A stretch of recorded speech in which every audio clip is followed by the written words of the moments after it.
ఉండే రాష్ట్రం నెంబర్ 1 మంది. జగన్ ఒక అప్పుల అప్పారావు. 13 లక్షల కోట్ల రూపాయలు అప్పు చేశాడు.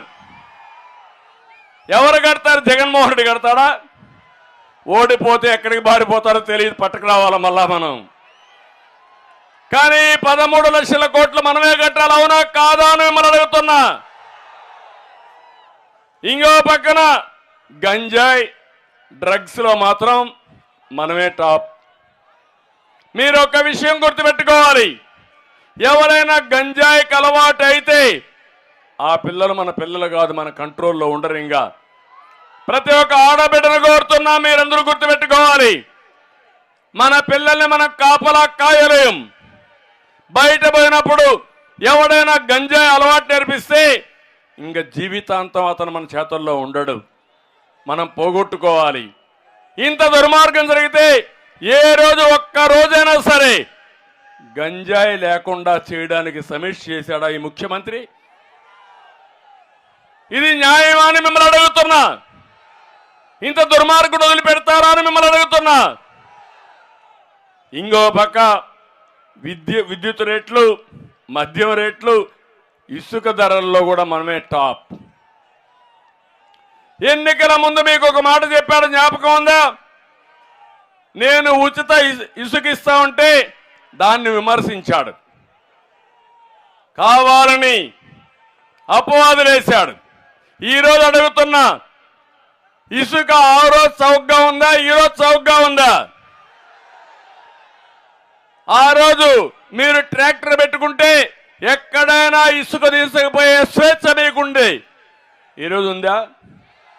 మీ పొలంలో మట్టి మీ ఇంటికి పొడిగి లెవెల్ చేసుకోవాలన్నా ఆ మట్టి కూడా మొరం కూడా మీరు తీసుకుపోలేకపోతున్నారంటే ఎంత దుర్మార్గుడో మీరు గుర్తుపెట్టుకోవాల్సిన అవసరం ఉంది. రాష్ట్ర ఖనిజ సంపద దోచేస్తున్నాడు. నాకు అర్థం కాల, వీళ్ళు అన్నం తింటారా ఇసుక తింటారో నాకైతే అర్థం కావడంలా. నిద్రలేస్తే ఇదే పని. ఇంకో పక్క కోర్టు ధిక్కరణ కేసులో ఏపీ నెంబర్ 1. మా తమ్ముళ్ళు ఉన్నారు ఇక్కడే. తమ్ముళ్ళు జాబులు వచ్చాయా అని అడుగుతున్న తమ్ముళ్ళని. ఏం చెప్పాడు? జనవరిలో జాబ్ క్యాలెండర్. 5 ఏళ్ళు అయిపోయిందా? పోగాలం వచ్చిందా? పోయే రోజులు దగ్గర పడ్డాయా? 5 ఏళ్ళు మీకు ఉద్యోగాలు ఇచ్చాడా అని మిమ్మల్ని అడుగుతున్నా. డిఎస్సి పెట్టాడా అని మిమ్మల్ని అడుగుతున్నా. డిఎస్సి పెట్టడు, ఉద్యోగాలు లేవు. కడాన మీరు చూస్తే ఎంత దుర్మార్గం అంటే ఉండే పరిశ్రమలు కూడా పారిపోయినాయి. వాళ్ళకు వాటాలు అడిగాడు, ఎక్కడికక్కడ వాటాలు అడిగితే ఈ రాష్ట్రం కాకపోతే ఇంకొక రాష్ట్రం అని వాళ్ళు కూడా పారిపోయే పరిస్థితికి వచ్చారు. అంటే మొత్తం ఒకటే చెప్తున్న, జాబు రావాలంటే మళ్ళీ హామీ ఇస్తున్న తెలుగుదేశం జనసేన ప్రభుత్వం యువతకు ఉద్యోగాలు ఇచ్చే బాధ్యత మాదని మరొకసారి హామీ ఇస్తున్నా. ప్రతి ఒక్క తల్లి, ప్రతి ఒక్క తండ్రి పిల్లల్ని బాగా చూసుకుంటాం. మనం ఒక పూట తినకపోయినా ఆ పిల్లల్ని బాగా చదివిస్తే వాళ్ళు బాగుపడతారు. నాకు వయసు వచ్చినప్పుడు నా పిల్లలు చూసుకుంటారనే ఉద్దేశంతో వాళ్ళని బాగా చదివిస్తాం. అలాంటి పిల్లలు చదువుకున్న తర్వాత కూడా ఉద్యోగం రాకుండా మీరు చేసే కూలి డబ్బులతో వాళ్ళు గడపాలనుకోవడం ఎంత ఘోరమో మీరు ఒక్కసారి ఆలోచించండి.